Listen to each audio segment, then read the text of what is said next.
Hello guys, কে কে আমার মতো কচু শাকের ফুল রান্না করে খাইতে পছন্দ করে? অনেকে কিন্তু কচু শাকের ফুল রান্না করতে পারে না। আমি আজকে আপনাদেরকে অন্যভাবে কচু শাকের ফুল রান্না করে দেখাবো।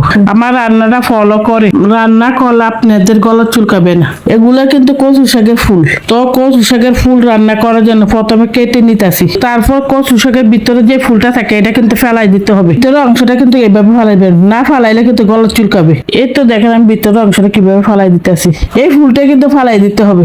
উপরের অংশটা কেটে আমি কুচি কুচি করে নিলাম। এবার ফুলগুলি ভালো করে ধুয়ে নিলাম। ফুলগুলো কিন্তু অনেক ভালো করে ধুয়ে নিতে হবে। ফুলগুলো ধোয়া শেষ হওয়ার পরে তারপর সিদ্ধ করার জন্য চুলাতে বসাই দিবেন। এই তো আমি 5 মিনিট সিদ্ধ করে চুলাতে নামিয়ে ফেললাম। এবার একটা ফ্রাই প্যানে তেল দিয়ে দিলাম। তেলটা গরম হওয়ার পরে অর্ধেকটা পেঁয়াজ কুচি দিয়ে দিলাম। এবার কয়েকটা শুকনো মরিচ দিয়ে দিলাম। পেঁয়াজ আর শুকনো মরিচ লাল লাল হওয়ার পর আধা চামচ হলুদ, আধা চামচ মরিচ দিয়ে দিলাম।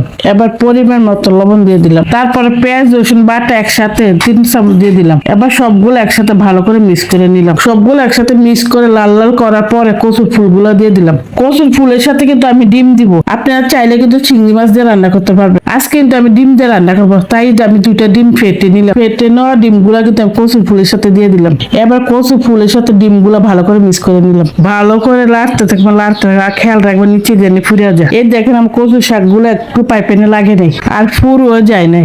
এবার একটা তেজপাতা আর 1 চামচ জিরার গুঁড়া দিয়ে দিলাম। এবার সবগুলো একসাথে ভালো করে লাল লাল করে চুলাতে নামে ফেলবো। এই তো দেখেন আমার রান্না শেষ। কত সুন্দর করে লাল লাল করেছি। কার কার আমার কচু ফুল রান্না করা দেখে খাইতে ইচ্ছে করতেছে। দেখেন আপনাদেরকে লালচ লাগে আমি খেতে বসে গেলাম। ফুলটা যে এত মজা হয়েছে, এত মজা হয়েছে, আপনারা খাইলে বুঝতেন। কচুর ফুল খাইতে মন চাইলে আবার বাসা চলে আসবে। এই দেখেন আমি আস্তে একটা শুকনো মরিচ ডইলা ভাতের সাথে খাই ফেলতেছি। ভাজা শুকনো মরিচটা কিন্তু খাইতে অনেক ভালো লাগে। আমরা কিন্তু অনেক ঝাল খাই। কচুর ফুলের সাথে কামড়ের মধ্যে ভাত খাইতে অনেক ভালো লাগে। থাকবেন সুস্থ থাকবেন। আল্লাহ হাফেজ।